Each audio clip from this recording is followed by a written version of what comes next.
Bonjour et bienvenue dans le journal de la semaine pour un tour d'horizon de l'actualité scientifique. Au sommaire de ce numéro, une comète rasante, un traitement inattendu, des illusions éblouissantes sans lettres et le cerveau sous psylo. Quiconque a déjà essayé de serrer une vis avec un couteau ou d'enfoncer un clou avec un dico le sait, les outils, les instruments créés par l'homme peuvent à tout moment être détournés de leur fonction première. Et ce qui est vrai dans la vie quotidienne l'est aussi en science. Une équipe anglo-saxonne a ainsi détourné les données de 3 satellites d'observation du Soleil, SOHO, Stéréo et SDO, pour étudier non pas l'astre du jour, mais certaines des comètes qui passent à proximité. Ainsi, le 6 juillet 2011, les chercheurs ont observé dans 5 longueurs d'onde distinctes le passage d'une comète. Celle-ci a traversé une partie de l'atmosphère solaire avant de se désintégrer. Les mesures effectuées ont permis d'obtenir des informations sur la couche externe de l'atmosphère solaire ainsi que sur la nature de la comète.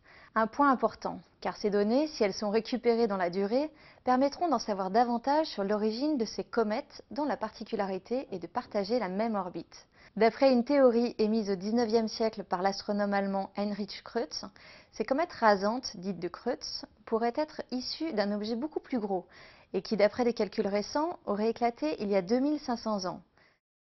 Depuis la mise en fonction du satellite SOHO, il y a 15 ans, plus de 1400 comètes de ce type ont été observées. Certaines bactéries Escherichia coli ou Shigella sont des fléaux. Parce qu'elles produisent une substance dangereuse, la toxine de Shiga, elles engendrent plus d'1 million de morts chaque année. Or, 2 Américains ont peut-être trouvé un traitement aussi radical qu'inattendu contre ces infections. Voici une partie de l'intérieur d'une cellule. Il y a le réticulum endoplasmique, là où la synthèse des protéines a lieu. Au centre, l'appareil de Golgi, où les protéines sont modifiées puis expédiées vers leur destination finale.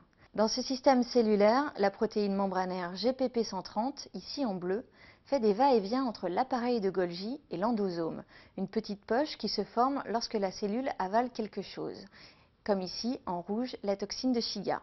Une fois dans l'endosome, la toxine de Shiga se fixe sur la protéine GPP130 et entre alors dans l'appareil de Golgi, puis dans le réticulum endoplasmique, ce qui provoque la mort de la cellule. Or, d'après l'étude, il est possible d'enrayer ce cycle en ajoutant du manganèse.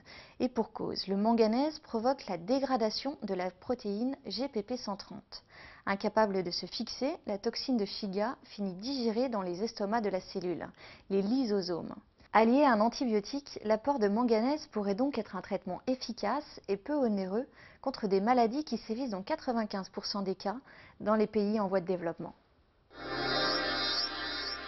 La taille de nos pupilles varie en fonction de l'intensité lumineuse, mais pas seulement. Une illusion d'optique peut elle aussi provoquer la fermeture des pupilles. C'est ce que pointent 2 psychologues norvégiens après avoir montré à 15 étudiants des séries d'illusions d'optique. Chaque dessin a été au préalable calibré pour émettre exactement le même nombre de photons. D'un point de vue physique donc, aucun croquis n'est plus lumineux que les autres.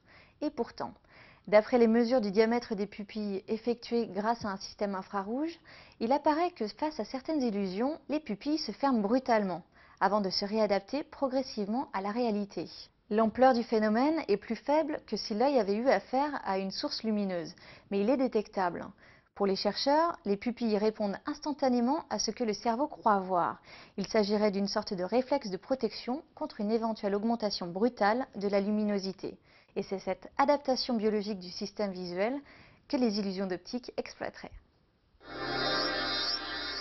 De l'illusion à l'hallucination, il n'y a pas un pas, mais une substance, la psilocybine. Des chercheurs anglais et néerlandais ont en effet décrit les bases neuronales des effets psychédéliques des psilos, ces champignons aux vertus hallucinogènes. Ils ont injecté soit de la psilocybine, soit un placebo à des individus ayant déjà pris des champignons dans le passé. Puis ils ont utilisé des techniques d'imagerie fonctionnelle pour observer l'activité du cerveau lorsqu'il passe d'un état normal à un état psychédélique. Parallèlement, ils ont demandé au sujet de décrire les effets perçus, vision de formes géométriques, altération de l'espace et du temps, imagination décuplée. Ils ont ainsi montré que l'intensité des effets ressentis était corrélée à une diminution de l'oxygénation et du flux sanguin dans certaines parties du cerveau. là où les connexions cérébrales sont les plus nombreuses, c'est-à-dire dans le cortex préfrontal médian et le cortex cingulaire postérieur, les zones connues pour accélérer l'information dans le cerveau. Ainsi, c'est sans doute parce que la psilocybine réduit l'activité de ces régions cérébrales qu'elle a un tel effet sur la conscience. Voilà, ce numéro est terminé. Merci de l'avoir suivi. Rendez-vous vendredi prochain dans cette même émission ou bien sur scienceactualité.fr, le site de la rédaction. À la semaine prochaine.